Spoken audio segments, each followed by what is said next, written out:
Good morning, good evening, good night, wherever you are around the world. Welcome to another episode of the Silk Stocking Sisters podcast. I'm your host, Dr. Teresa J. Canada, and thank you again for supporting the channel, subscribing, and just tuning in to hear information about integration, desegregation, economic issues related to education policy issues in the North and Midwest. So today's episode, I'll be talking about a recent, I should say, it took place, it was published last year, a recent book chapter that I submitted, and it was published. And I'm going to give a shout out to the editors for the book. The book is titled Old School. Let me hold it up. It's titled, let me see if you can see. Yeah, you can see this. Okay. It's called Reauthoring Savage Inequalities, Narratives of Community, Cultural Wealth, and Urban Educational Environments. And it's published by State University New York Press, otherwise known as SUNY Press. There are several editors of the book, and please check it out. And wonderful information, knowledgeable information about urban schools in particular. And I think that would be something worthwhile for people who are not just educators, but people who are interested in the topics that we discuss here in the podcast. So with that, having said that, let me just start with you to tell you a little about the article that I submitted that was published in this particular text. As you all know, I'm a professor, as well as being a podcast host and many other hats that I wear. So sometimes we have to write articles, sometimes we write book chapters, sometimes we write books, and sometimes we speak on podcasts, sometimes we do so many other different things that we do. So this is an episode that I want to talk about, this particular article, that the chapter that was submitted and published in this particular book. And when, like I said, one of the editors, I'll just mention her name, Dr. Lori Patton at Ohio State. So shout out to Lori. So and the other editors. So the chapter that I submitted for this particular book is titled Old School Urban Education, How Friends, Families, Communities, and Teachers Support Success in Early Childhood. So many of you know that I do have a specialty in early childhood education. That's one of my interests and some of my research areas. So that's one of the reasons why, and as you look at my book, that it talks about early childhood education as a whole, in terms of my experience going through the desegregation process of New York City public schools. So this particular chapter that I submitted and that was published talks about basically 4 key areas that I want to focus on that made a difference or can make a difference in the education, specifically in urban schools for Black children. And it's basically saying that, for me, I said there are four different areas: friends, teachers, families, and communities. Those are the 4 specific topics, four specific areas that I think that are important for success, or basically that was part of what helped me to be able to pursue my education in a successful manner. Okay, so let's start with friends.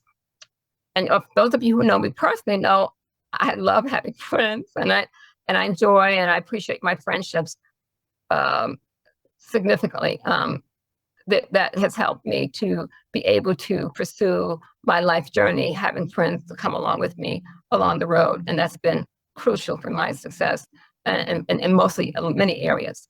So let's start with friends. So there are basically 2 types of friends for me growing up as a young child. Those were classmates, school friends, and friends who lived in the community. So that's what I start my basis on. And the 2 friends are different in their roles and what they play in my relationship to education. Now, the friends in schools were the ones that helped me to navigate and support me through the educational process, through the ins and outs in the classroom, dealing with issues that took place in the classroom and in the school, in the playground, or in the auditorium, in the school plays, and music class. For those of you who didn't know, I played the violin from the fourth grade up until the ninth grade. So yes, I was in music class often. And I was, and played the violin, and I was in orchestra. So that was important. So I had friends who were in the orchestra with me, who helped support me to enhance my ability to perform better in the orchestra. So that's one piece. But also academically in the classroom, I had friends who, for those of you who read my book or watched previous podcasts, you'll know about my other close friend who was in fourth grade with me, and how we had to navigate some of the quote unquote uncomfortable situations that took place during the desegregation process of attending PS6. And I think we spoke to each other each night, for, I can't remember, every day. I think we spoke to each other every night. I'm not saying every, but pretty much that, and of course, those of you know that phone was the primary form of communication. For the people who are thinking, what phone? Yes, home phone. Everybody had a home phone. If you could afford it. I know we had a home, but I just said phone was a communication that you have outside to your friends and to family and so forth. So that was important to me. So having a friend at school was important for me to navigate the venue of the classroom and the school community and so forth and so on. And the other friends were friends in the community. Okay, the friends in the community. And the friends in the community were people who did not necessarily attend my school. Okay, we didn't necessarily attend the same schools. So basically, the friends in the community helped me to sustain myself when I was not in school, and to deal with the issues that I was dealing in school. I didn't have to worry about those issues in my neighborhood, because I would come home to my neighborhood and I'd have friends who I played with on the in the neighborhood, and it helped to give me a balance from what was taking place in the school that I attended from the fourth grade to the sixth grade. So friends in the community, it was a different, it kind of brought the culture back. It helped me maintain my culture, we put it that way. So those are two kinds of friends. And now let's look at teachers. Teachers are a significant aspect of a young child's early learning. Okay. Now, my original elementary school was in my neighborhood. And then I, of course, left my neighborhood and attended another school outside of my neighborhood. And interesting enough, there were no Black or brown teachers, none, in the school that I attended from fourth grade to sixth grade. But there were more black teachers in the school that I attended in Harlem. I grew up in Harlem, New York, and that, which is a section of New York City. For those of you who don't know, New York City has different types of neighborhoods and so forth, but I grew up in the Harlem neighborhood of New York City. And the teachers in those schools, that's where you found your Black teachers, because it was obvious wherever you saw the most Black and brown children, that's where you saw the most Black and brown teachers. If they had any, they would be in those schools. So we didn't see any teachers at all in my elementary school from fourth grade, fifth grade, sixth grade, or administrators. And you also would find, if you had any administrators at all, they would be in the schools in areas where mostly Black and brown children lived at that time. I don't know if much has changed, but definitely that was the time in which you would see them. And so they were assigned to those schools. They weren't assigned to the other schools. And so that's where they were able to get their jobs. So having said that, let's think about the majority of Black teachers were assigned to the predominantly Black neighborhoods. And wherever it's Black and brown children live, that's where you're going to find Black and brown for teachers. And if any administrators. And during that era, parents and teachers had a special bond. And parents at that time would visit your home. Hopefully you didn't have anything bad happen to you. If you did, the parents would sometimes get a visit from the teacher. I mean, you send letters home, they make phone calls, and they would actually visit your home. Because many of those teachers probably too lived close to the school or near the neighborhood where you lived. So it was like they were absent from, far away from where you lived. So they pretty much lived in the same community. So, or nearby. So that was a significant relationship between Black teachers who were assigned to the schools located in areas where Black people live, and they had a close relationship with the parents, and they would visit your home. Other than the letters going home, other than the visits at home, which you didn't really have, there were sometimes, good visits that took place. Okay, sometimes, I should say sometimes, there would be good visits. So it is what it is, and I can give a shout out to Ada. I think it's Ada, Adah Randolph. She's a professor, I believe, in Ohio University. She does a lot of research, and in her research, she suggests that Black teachers are instrumental in the success of young Black children in northern urban schools. So I wanted to provide that information. And for those of you who want to check out her research, she has researched significantly about the issues of urban schools. And she talks about the importance and how that Black children basically are more successful when they have Black teachers. And I can somewhat attest to that. My very first Black teacher was my third grade teacher. It was just amazing how impressive that was to me as a young child. I think about it now as having been an educator, a researcher, and somewhat of a scholar, quote unquote, how that bodes well for me in terms both, that bodes well in terms of looking at what, if you want to make a difference in a young child's life, have them have teachers who may come from their communities, who may look like them, who may have experiences like them. And that's important. But also the fact that it gives them a sense of seeing success in a way they may not have seen it in other ways, especially in environments where usually there are less Black teachers. They're more likely not to have as much support. So that was important. I wanted to mention about the research by Dr. Randolph. So parents were pretty connected, and parents trusted teachers. Black parents trusted teachers back then. And if the teacher said, "Oh, this was a good opportunity for your child," which I assume took place to many of those who were sent to desegregated classroom, they were sent out of their neighborhoods to go to the schools. The parents believed that those teachers were, offering the best opportunity, and the parents supported that. So I think the tie-in between parents and teachers was crucial during the era when they started desegregation of schools. Specifically, in my case, when it was like a voluntary situation, it wasn't like it wasn't like mandated in a sense that taking yellow school buses, but there were opportunities that they felt that would be helpful for the children, and they would contact the parents, and the parents would say, "Yes, okay, we'll try it." Interesting enough, I never did, after all these years, never did inquire with my parents, my mother in particular, as to whether or not a teacher sent a letter home or came by the home to inquire about my attending PS6 in New York City. I just, to this day, I don't know why I never asked. Of course, I can't ask now, but still, I'm just thinking there had to have been a connection between the parent and the teachers, that the parent, felt that the teacher showed so there was something would be a good opportunity, then the parent would say yes. Because I know that happened to some of my other friends. They said that the parent actually came to their home and asked them, the teacher asked them, this is good, or either say, well, maybe it's not good. So I think that relationship with the teachers was crucial. And these were Black teachers who would go to Black homes.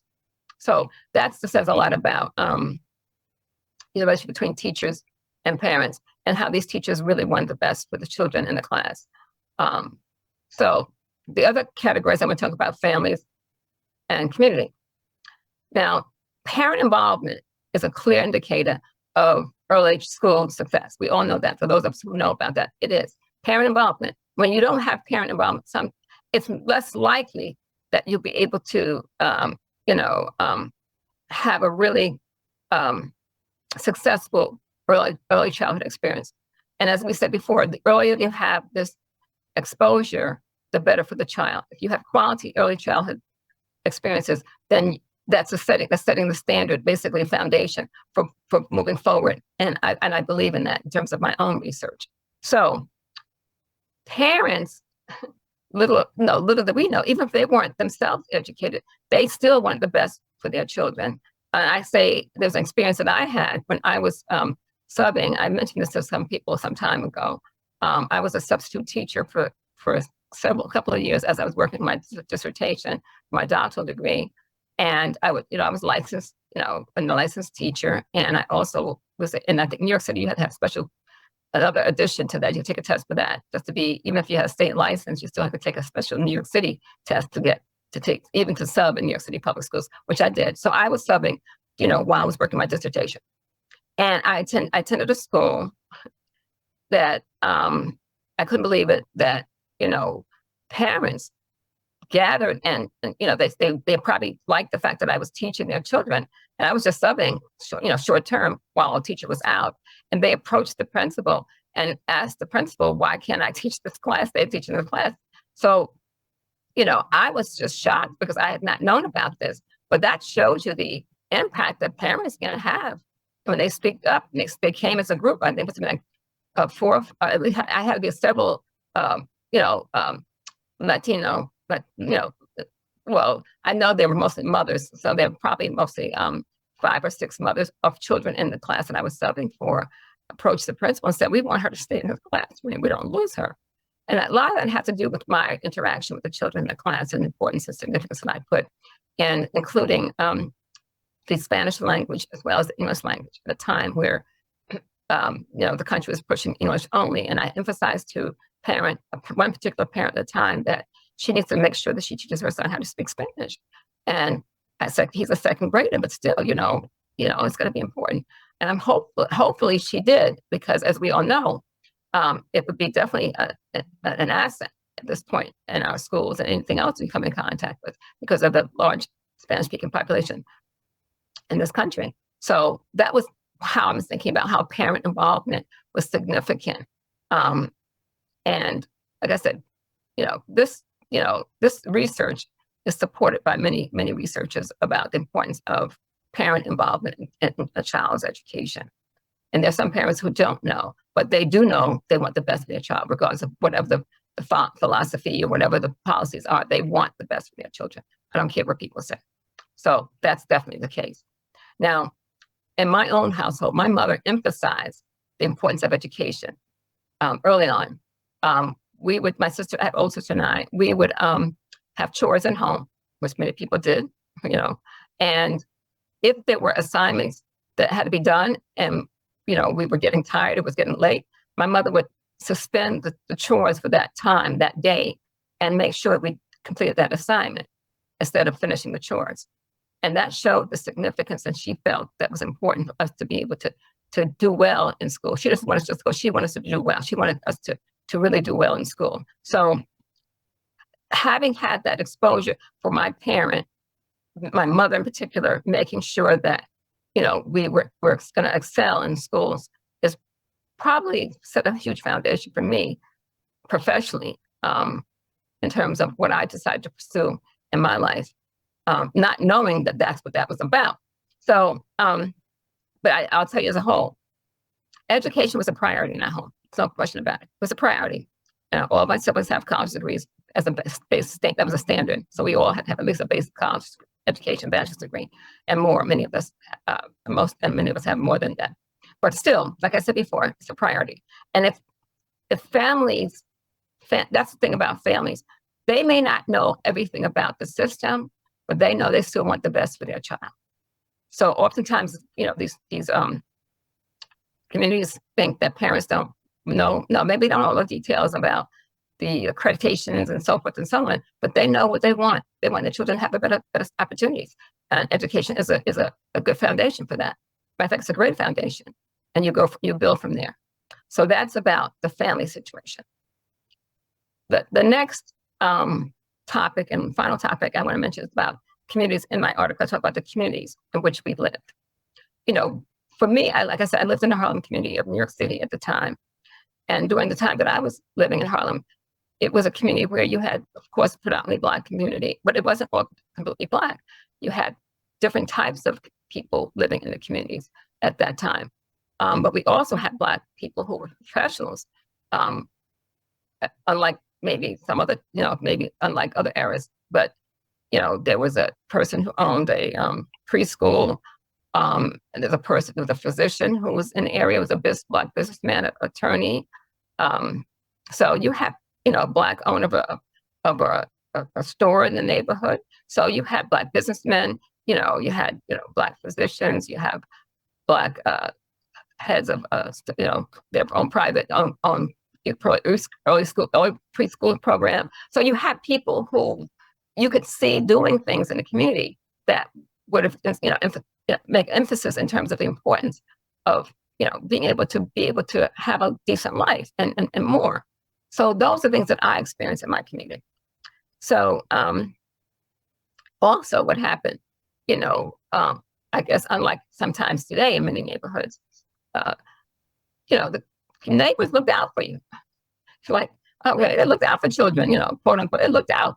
All right. You couldn't even, don't think about skipping school. Don't show up around the neighborhood trying to get back home. And school's not out. So they will tell your parents. They will tell your parents, and they'll ask you, what are you doing? What are you doing coming home so early? What's going on? So I'm just saying to you, this was something that took place. They looked out for you. They were concerned about that. They encouraged you to attend school. They encouraged you to do well. They wanted you to get good grades. These are not your parents. These are people who lived in the neighborhood, who either lived where you lived or lived around the neighborhood where you lived, or lived around the corner from where you lived, within the house across the street. They wanted the best for you. Regardless, they know that if they knew if you were going to school, that was a good thing. Okay, you weren't hanging out in the street. So during my early education experience, now I can't say that happens now. Community members were crucial in providing support and encouragement for me to pursue excellence. No doubt about it. So that's why it's important to know these things. The other thing about communities was like, not all communities are the same. As I mentioned before, the kind of people who lived in my community or either worked in my community. I mean, we had diners, we had restaurants, we had a movie theater. The world famous Apollo Theater was was not far away. So, I mean, you saw there was a variety of activities that were taking place. It wasn't a plight of things that were closed up and burned down. That wasn't the case when I was a young child. And that, I believe, made the difference.